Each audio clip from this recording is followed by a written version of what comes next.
Assalamualaikum warahmatullahi wabarakatuh. Perkenalkan, nama saya Nopra Harningsi, guru kelas 1 SD Negeri 236 Palembang. Setelah mempelajari pelatihan mandiri pada platform Merdeka Mengajar, saya akan melaksanakan aksi nyata topik 1 Merdeka Belajar dengan menyebarkan pemahaman Merdeka Belajar. Pemahaman gagasan dan prinsip pendidikan berdasarkan pemikiran Ki Hajar Dewantara. Pada topik 1, Merdeka Belajar terdiri dari 5 modul. Yang pertama, mengenali dan memahami diri sebagai pendidik. Yang kedua, mendidik dan mengajar. Yang ketiga, mendampingi murid dengan utuh dan menyeluruh. Yang keempat, mendidik dan melatih kecerdasan budi pekerti. Yang kelima, pendidikan yang mengantarkan keselamatan dan kebahagiaan. Modul 1. Apa yang harus kita lakukan untuk mengenali dan memahami diri sebagai pendidik? Hal yang harus dilakukan untuk mengenali dan memahami sebagai pendidik, yang pertama adalah merefleksikan diri dan peran sebagai pendidik. Yang kedua, memproyeksikan diri menjadi guru seperti apa di masa depan. Menurut Ki Hajar Dewantara, manusia merdeka yaitu hidupnya bersandar pada kekuatan sendiri, baik lahir dan batin, tidak tergantung pada orang lain.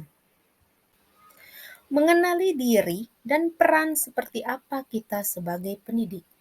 Untuk mengenali karakteristik dan kebutuhan murid, kita harus lebih dulu mengenali dan memahami kekuatan serta kelemahan kita sebagai pendidik.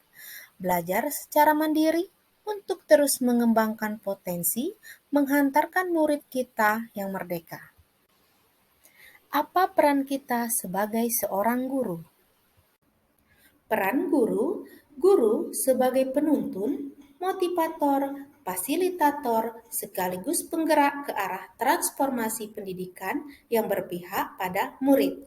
Peran guru sangatlah penting dalam pembentukan karakter dan pengembangan kompetensi murid sesuai dengan kodratnya. Ingin menjadi guru seperti apa kita?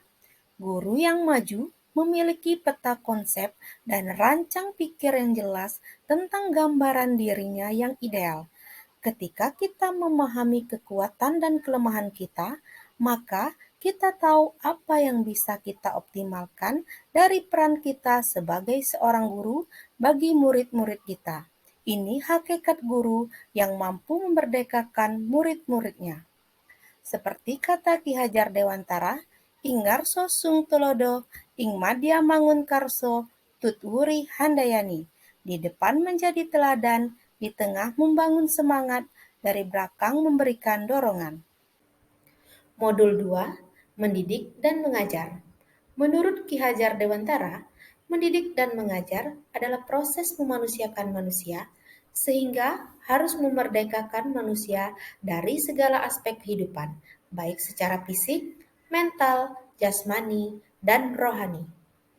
Mendidik adalah menuntun segala kodrat yang ada pada murid agar mencapai kebahagiaan dan keselamatan sebagai manusia ataupun sebagai anggota masyarakat. Sedangkan mengajar adalah proses pendidikan dalam memberikan ilmu.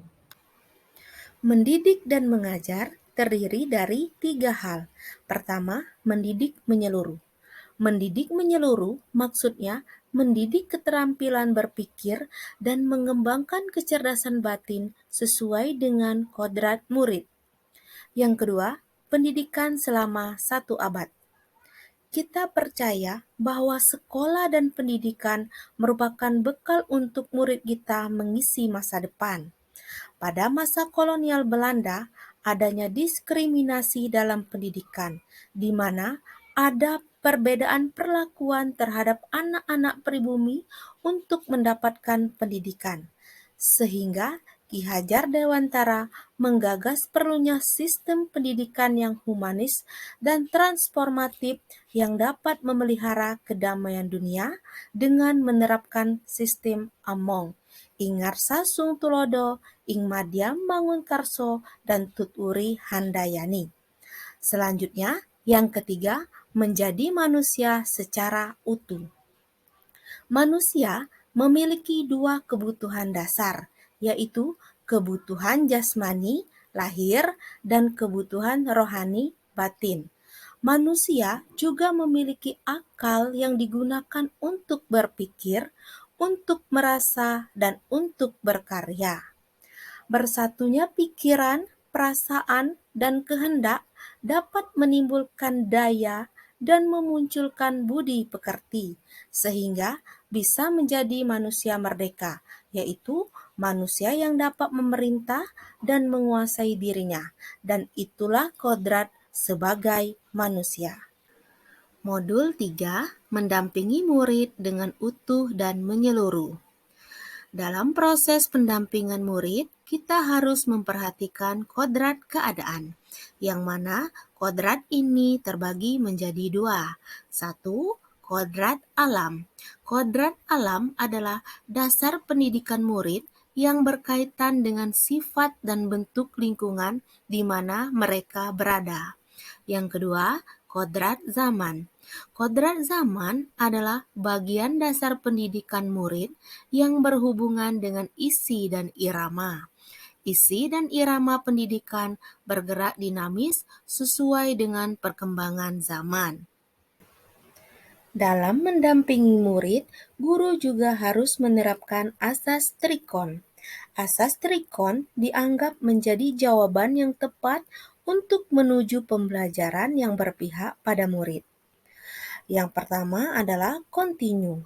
Kontinu merupakan pengembangan pendidikan yang dilakukan harus terus-menerus dengan perencanaan yang baik.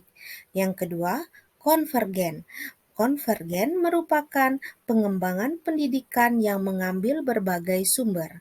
Selanjutnya adalah konsentris. Konsentris merupakan pengembangan pendidikan yang dilakukan harus tetap berdasarkan pada pribadi kita sendiri. Modul 4, mendidik dan melatih kecerdasan budi pekerti.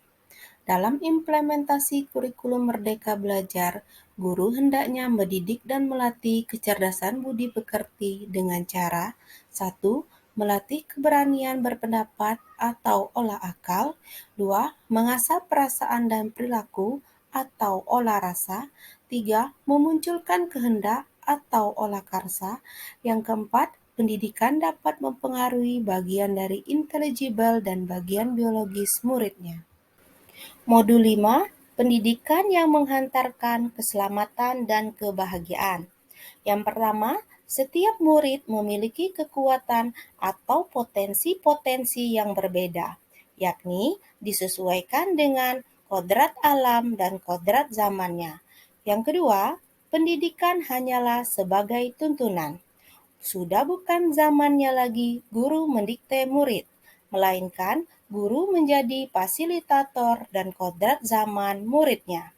Yang ketiga, pendidik tidak dapat berkehendak atas kodrat kekuatan dan potensi murid. Yang keempat, menerapkan sistem Among dan semboyan Ki Hajar Dewantara, yakni Ingarso Sung Tulodo, Ing Madya Mangunkarso, dan Tuturi Handayani. Yang kelima, menerapkan pembelajaran proyek serta digitalisasi pembelajaran. Jadi, tujuan akhir dari seluruh pendidikan yaitu keselamatan dan kebahagiaan murid. Hanya dapat dipenuhi dengan memahami peran guru melalui sistem Among. Murid generasi natif digital hidup di era kemajuan yang mengharuskan guru menjadi pendidik yang adaptif, inovatif, reflektif, kolaboratif, dan berpihak pada murid. Selanjutnya adalah trisentra pendidikan. Yang pertama adalah keluarga. Keluarga merupakan pendidikan pertama untuk seorang anak. Keluarga juga merupakan tempat seorang anak tumbuh sehingga sangat berpengaruh terhadap pendidikan dasar seorang anak, terutama dalam nilai agama, sikap dan berperilaku budi pekerti, serta cara pandangnya terhadap segala sesuatu. Yang kedua adalah sekolah. Sekolah adalah rumah kedua bagi anak yang menyediakan pendidikan berbagai ilmu pengetahuan, keterampilan, daya, dan juga budi pekerti. Yang ketiga, masyarakat. Masyarakat sangatlah berpengaruh terhadap pendidikan anak, yakni bagaimana anak itu bersosialisasi, bergaul, dan berteman. Mari kita wujudkan merdeka belajar. Terima kasih. Wassalamualaikum warahmatullahi wabarakatuh.